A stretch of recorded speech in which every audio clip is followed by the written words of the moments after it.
My family has a little vacation home in Colorado. My parents are avid skiers, which was the motivating factor behind that purchase. The home has been in the family since before I was born. It's definitely showing its age in a lot of ways, but it's also like 40 years old. It's not gonna look new. My dad's had to do a lot of upkeep on the place over the years. It's still in our family today, and it's really on its way out at this point. My dad talks about knocking it down and putting up a new place, but I don't really get involved in his decision. This story takes place like 15 years ago, when I was 8 and my brother was 11. We were up in Colorado during a blizzard. The snowfall was insane, and of course, my brother and I had to go out and play in it. The great thing about going up there when we were kids was the sheer amount of space. The property has a huge opening with wood surrounding in all directions. There's a dead-end road that goes downhill, which leads to a few more, almost equally big properties. It's the perfect layout for hide and seek, or snowball fights, or any number of games like that. My brother Josh and I went out in our snow gear to play our snowball fight game with our own little custom rules. Basically, we'd set up 2 forts. We could pick our forts to be anywhere, but we had to tell each other where we were picking. We would then make one giant snowball as the so-called jewel that we'd have to successfully steal from the other base and bring back to ours. Josh chose to make his base on the nearest neighboring property. There was almost never a car, like 9 times out of 10 that we'd go there, so we'd often play games on their property too, since they were never there.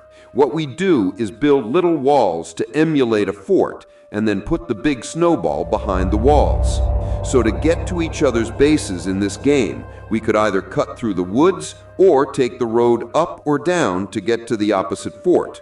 Once Josh ran down the road and disappeared, I was supposed to wait for him to blow the whistle to signal that the game began. I waited for a while, like a long while, over 5 minutes. He had already set up his fort by then, so all he had to do was get back down there and blow the whistle. When it hit around maybe the 10-minute mark is when I decided I probably just couldn't hear the whistle from there. So I started plotting my route. Was it better to go through the woods or down the road?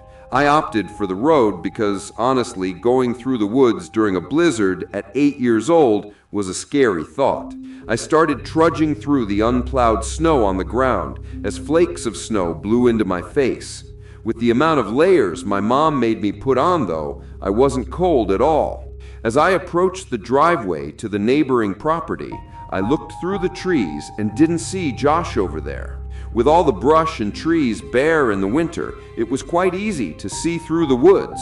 So I cut into the property through the trees to kind of sneak in, but Josh was literally nowhere in sight.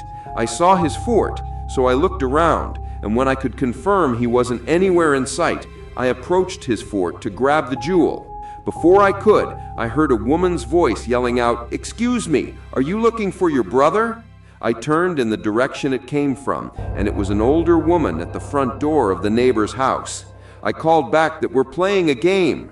She responded with, "Your brother's in here." I was very confused. I started walking towards the front steps of the house, and as I got closer, the woman's face got clearer.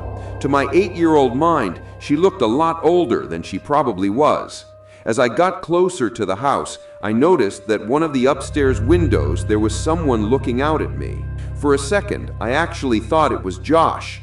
It was someone with half their face covered, presumably by a black beanie, and the bottom part of their face covered under the bottom of the window. I also noticed another trail of footprints leading to the front door. They had to be Josh's. The woman was giving me a very creepy smile. I remember that feeling of my heart dropping for some reason. She waved me inside to come in and get out of the cold. I stopped dead in my tracks and screamed, "Josh!" but there was no response. The woman stopped smiling. She didn't expect me to do that. I also noticed that the other trail of footprints was doubled over. If it was Josh, his footprints turned around and headed back towards the woods. I then heard heavy footsteps from inside the house. They sounded like they were upstairs coming down. I started to run. The The woman screamed something at me or someone that I didn't understand. I looked back once at the house and that face that was upstairs at the window before it was no longer there. I ran off the property back on the road, running through my previous footsteps. I started to hear my dad's whistling from up the hill, the whistling he'd do to get my brother and I home at dinner time. When I made it back to our driveway, my dad and Josh were already there, having been on their way to get me. Before I could even try to explain what just happened, Josh was already telling me that there were people in the neighbor's house telling him to come inside. I said the same exact thing happened to me. So my dad went down there with some kind of weapon in his hand while we waited in the home with our mom. He came back after a long while and said that the front door was locked and no one was answering. So we went to another neighbor's house and they knew the owners of that house and they called them. This part still gives me chills whenever my dad mentions what he was told. The owners of that house were not there that weekend. Nobody was supposed to be in the house. The cops were called and everything, and my brother and I did have to speak to one of the officers on scene to describe the woman. After that, we were no longer involved. According to my dad, the back door was unlocked and the house was investigated, which turned up nothing. For this reason, my parents took home any extra valuable things in fear of a break-in while we were gone. After that day, we steered clear of playing on that property, just from the creepiness factor of that memory alone. And God, we didn't go in that house.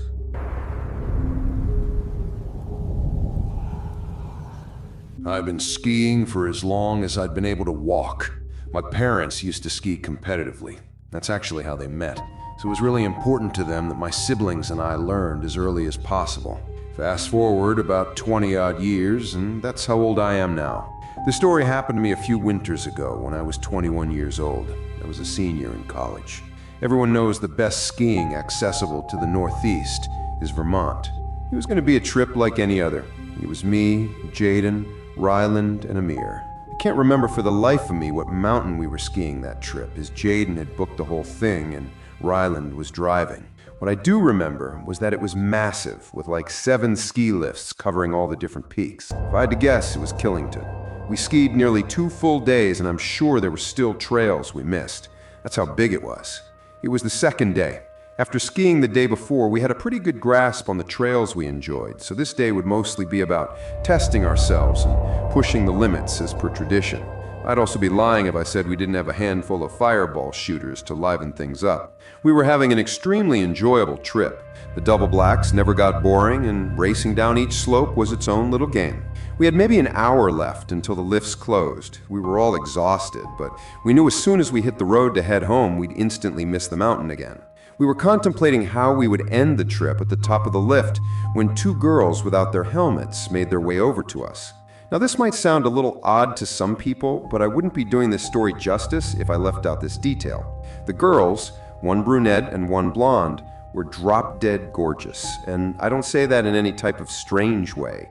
They were just, objectively, 2 of the most beautiful women I'd ever seen in person. It was disarming. They introduced themselves as Taylor and Devon, and we started making small talk. They basically told us that they were bored because the mountain was full of older folk, which was actually something I'd remarked to my friends about the day before, so it made sense why they approached us, a group of young guys that seemed around their age. Devon seemed like a really seasoned skier, and she kept asking Amir all these technical questions about his skis. Him and Ryland actually owned their own expensive skis, as opposed to renting like Jaden and I always did, which the girls seemed to be impressed with. Taylor made a comment on our shooters, and we jokingly told them that the alcohol unlocked our true ski potential, or something dumb like that, which they found funny.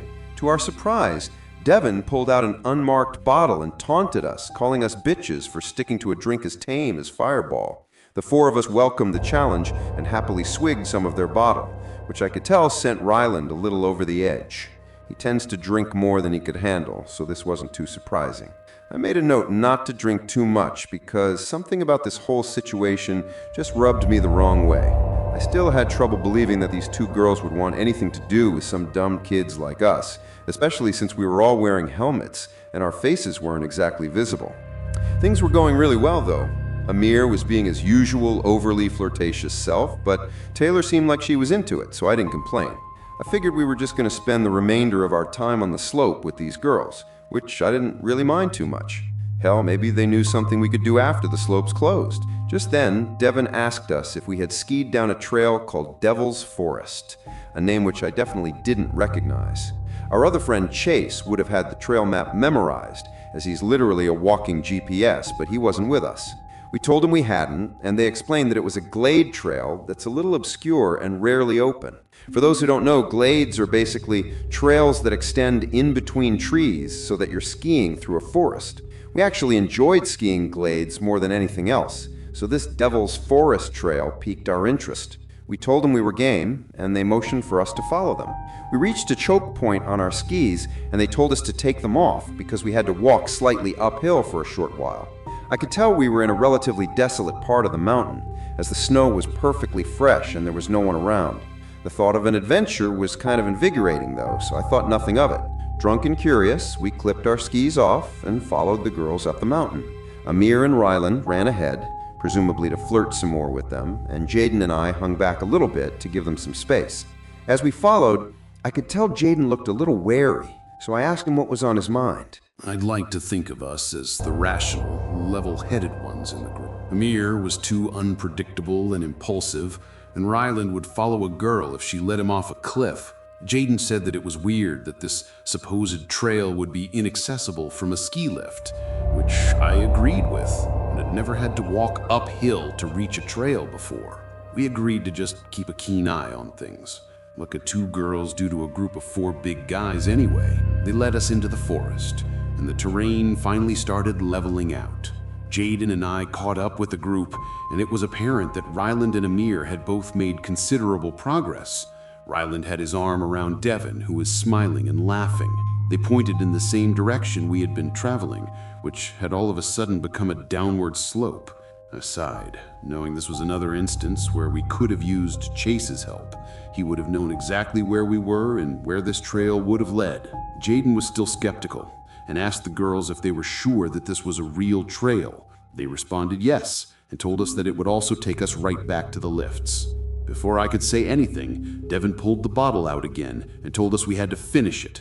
Amir and Rylan happily took some hefty swigs, but when the bottle got around to Jaden, he said he was drunk enough. As soon as he spoke, I could have sworn Devin's smile became a really angry scowl for a split second, but by the time I blinked, she was smiling again. I must have been the only one to notice, because I looked around at my friends and their expressions were all normal. She put on a seductive smile and batted her eyes at Jaden, asking him nicely. He reluctantly grabbed the bottle, if just to shut her up. By the time it got to me, I put the bottle up to my mouth but didn't actually drink. Everything about this encounter was triggering alarm bells suddenly in my head. I handed the bottle back to Devin, who put it away. I noted that neither girl drank this time around. It dawned on me that I hadn't seen either one of them drink anything this whole time. I checked my phone. Half an hour until the lifts closed. I tried to come up with some excuse for why we couldn't ski this trail, saying that we wouldn't have enough time to get back up and down the mountain to where we had parts. The girls insisted that we'd have enough time and that the lifts were connected on the bottom anyway. Then, without warning, they told us that we were wasting too much time and took off toward the slope, telling us to follow them if we could. Amir and Ryland immediately followed, clearly hoping for a favorable outcome at the bottom. Jaden and I obviously didn't want to, but figured we had no choice but to follow. So that's what we did. I let Jaden lead the way, because after all, this was still a challenging-looking slope, and skiing in the forest is no joke. I'm not sure what I was expecting, but when we made it to the bottom, I was relieved. The 4 of them were at the bottom of the slope, laughing and flirting like they had been before. Jaden and I caught up with the group, but something was wrong. There wasn't a lift in sight. We were still surrounded by forest on all sides. I sternly asked the girls where the lift was, and they told me to stop worrying and that it was close by. Then they'd say they'd take us there in a few minutes. I relaxed a little, assuming that I was worried this whole time about nothing. As I was rubbing my eyes, I heard a distinct thump in the snow. I opened them to see Rylan, who was literally passed out on his back in the snow. The girls left, calling him a lightweight, but I could tell it was more serious than that. Before I could even react, Amir slumped over too. I started freaking out, and I rushed over to them, unclipping my skis. I thanked my lucky stars that they seemed to be breathing normally, but I was beyond horrified. Jaden took a step toward the girls, asking them what the hell was going on. They seemed genuinely shocked, saying they have no idea what was wrong. Jaden took another step before he too passed out in the snow. I stared in shock, still trying to wrap my head around the gravity of the situation. I just couldn't fathom that this was happening to us. My head started spinning, and I was sure that I was next. The girls had stopped pretending by now, and they looked at me like they were waiting for me to pass out. I felt myself getting dizzy, so I sat down in the snow, even though I wanted to stay on my feet. I demanded to know what they had given us. They didn't respond, or even move for that matter. I yelled at them over and over again, but they still didn't react. I wanted to get up, but I quite literally couldn't stand. I didn't pass out, though. I kept my eyes open the whole time. Eventually, Taylor turned to Devin and said something along the lines of, "He must have not drank enough." She looked more pissed off than anything. Devin cursed before telling Taylor that they had to go. I was still frozen. After unclipping their skis, I watched them take Amir and Ryland's skis before trudging off into the woods.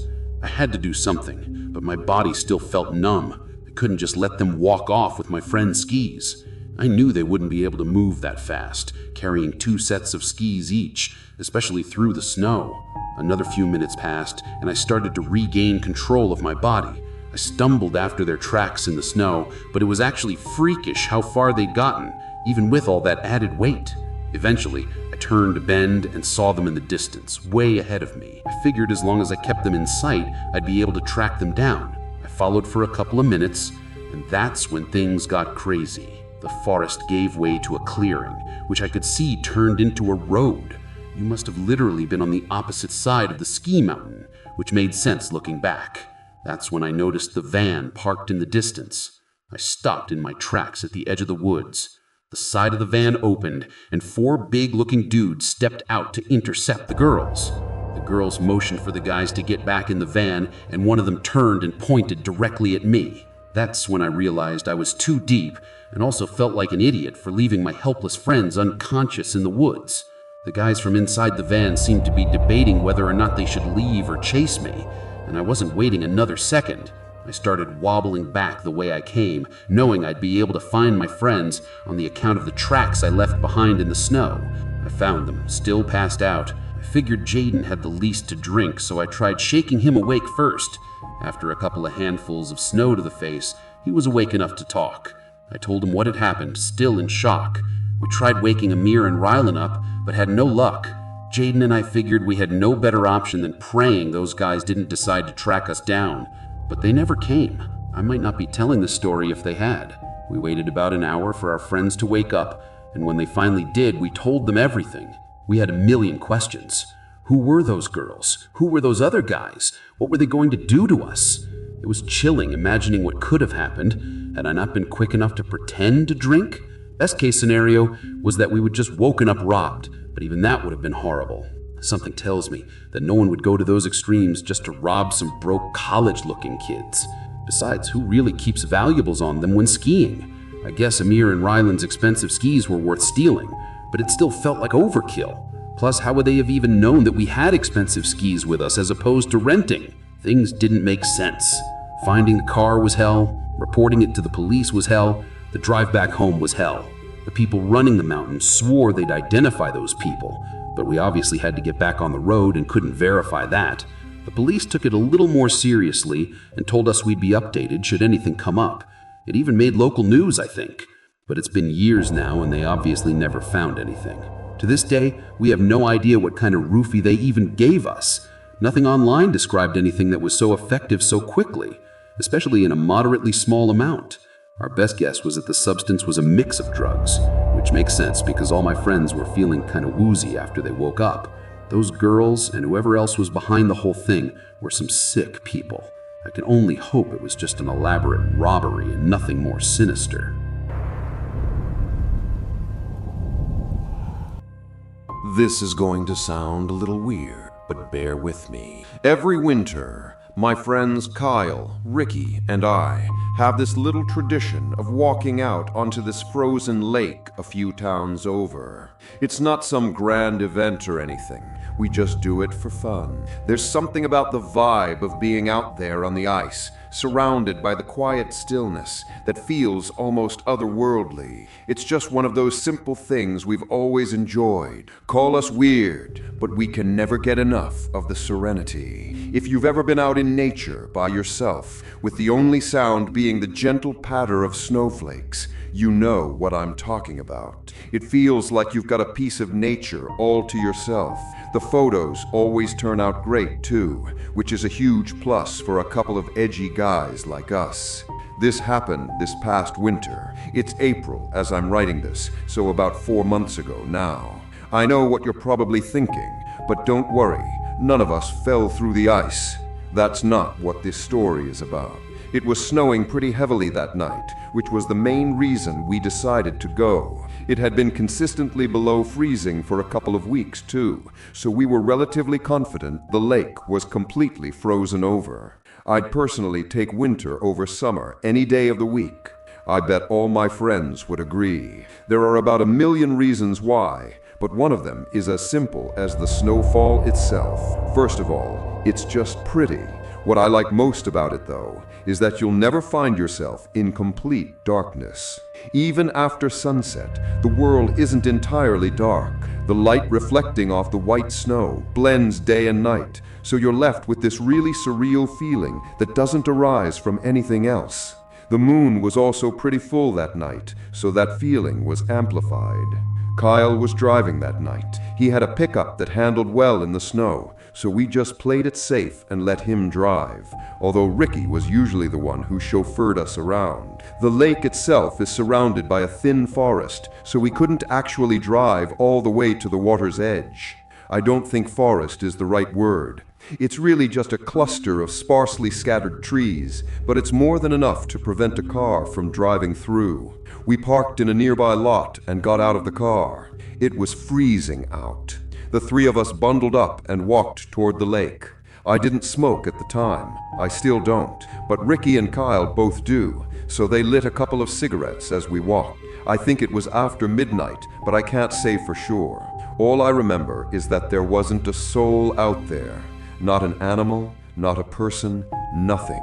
No movement whatsoever, besides the three of us.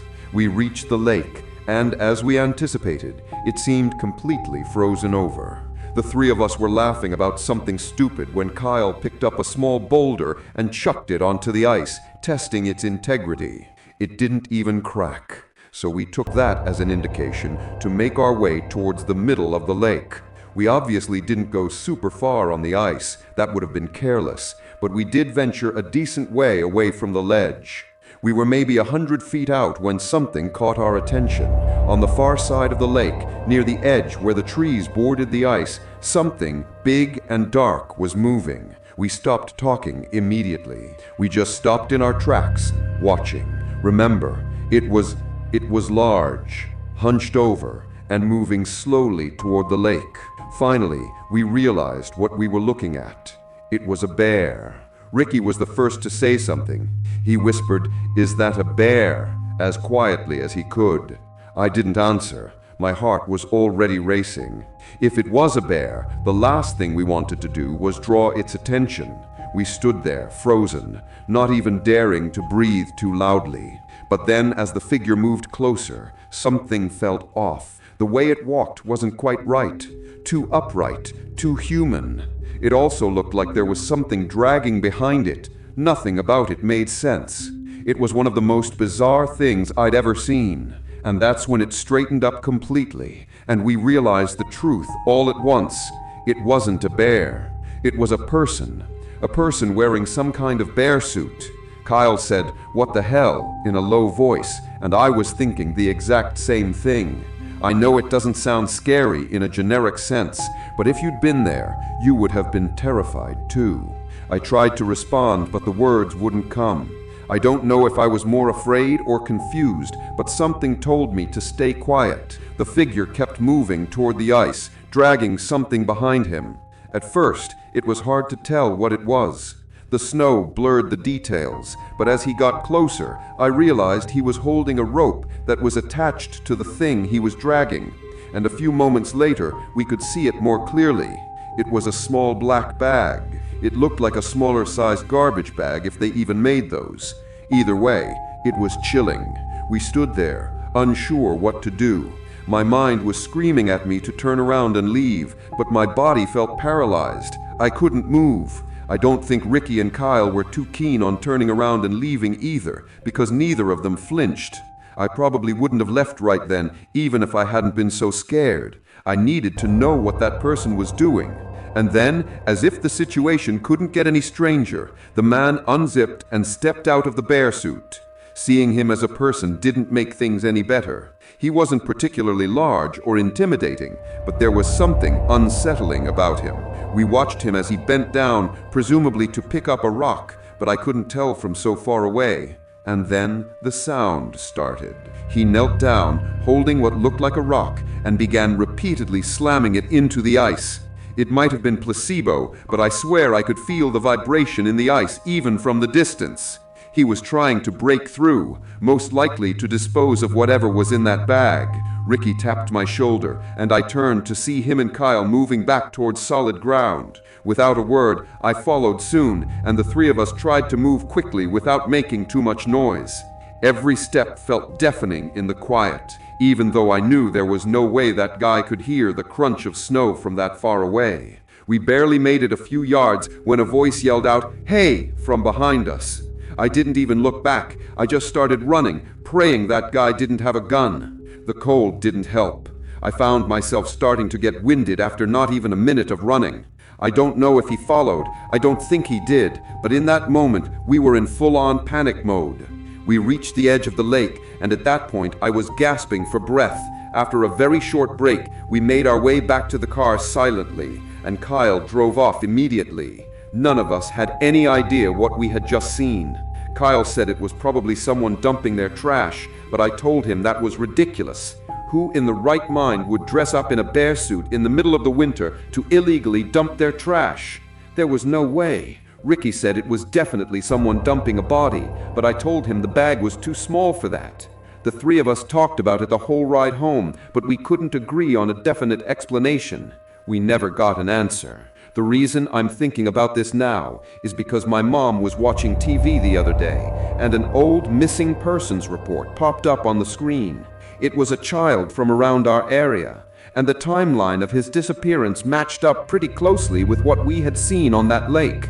I'm not jumping to conclusions. I know it's a long shot and probably just an unfortunate coincidence, but I can't help but wonder if those two things are somehow related. By the time you're hearing this, we've probably reported our sighting to the police.